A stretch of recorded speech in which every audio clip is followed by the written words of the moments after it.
It was a cold Halloween evening on the island of Sodor.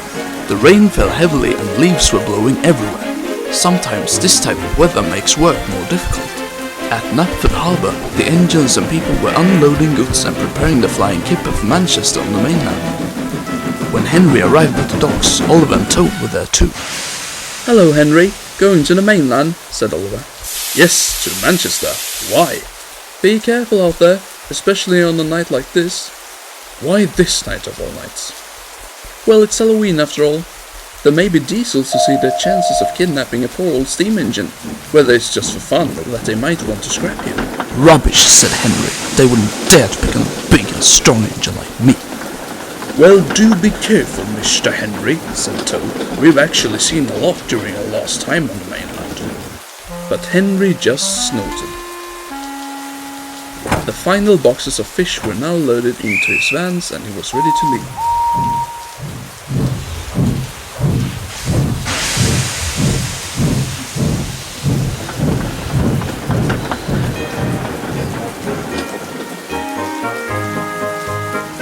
Henry chuffed and puffed as hard as he could. Although he enjoyed the fresh air from the strong winds, the rain and wet leaves made the journey quite harder than usual.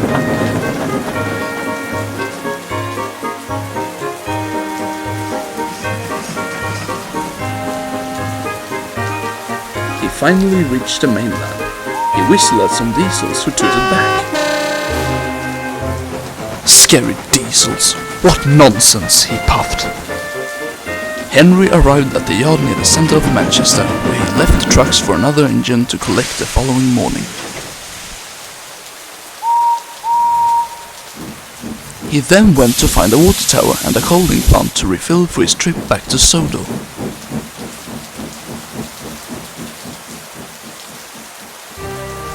But the storm got harsher and harsher for every minute. "We must find a safe place to stay until the rain stops," cried the driver, but it was already too late. Some points had failed to change due to the big amount of wet leaves jamming the mechanism. The tracks the points were set to led to a dead siding with some trucks on it. Henry's driver applied the brakes, but his wheels just skidded on the wet leaves.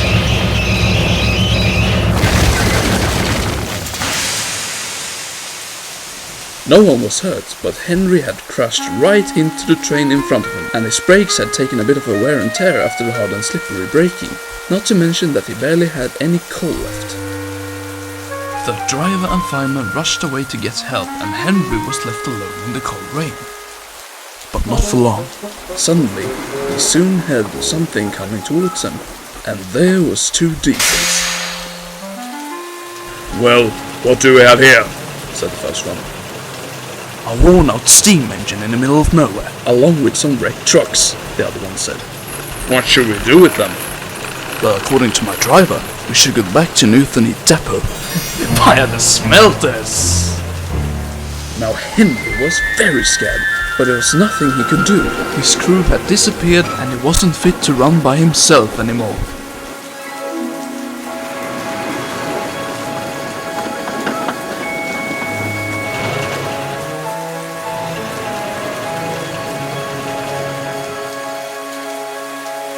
After what seemed like ages to Henry, they arrived at a big smelter, similar to the one on Sodor. They uncoupled Henry and the broken trucks.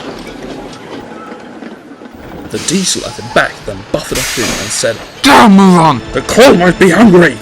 Then he started to push Henry and the trucks to a huge claw, while the other diesel was watching. "Well, this will be some fine pieces of scrap. Things like that are short for use anyway," he said. The first truck was grabbed by the claw and crushed into pieces. Henry closed his eyes. In no time, the first truck was completely cut up, and Henry and the remaining trucks were pushed closer towards the claw. Soon he heard the last truck getting crushed into pieces. He was then pushed for the last time right in front of the claw. "No, no, please don't do it! I'm a hard-working Sodor engine!" he shouted in fear as it repositioned itself. But just as Henry thought it was over, The claw stopped, and he felt something touching his tender. "Come on," said one of the diesels. "We haven't got all morning getting you to the depot." The depot?" Henry stuttered. "Yes, we just had to make a stop here to scrap the damaged trucks you crashed into. Like we said, they were far too old and smashed to be useful, plus that our manager is buying plenty of new ones. Anyways, Your crew talked to him and he gave us the order to send you for repairs. Henry was puzzled. I thought you would scrap me too. I'm just an old steam engine after all." Well, if we did that, then we would get into serious trouble as you're run by another railway. Henry smiled. Despite their attitude, he knew the diesels were there to help him now. After a few days, Henry was as good as new. His brakes had been fixed and the workmen had filled him up with new coal and water. His driver and fireman were back too and ready to take him home.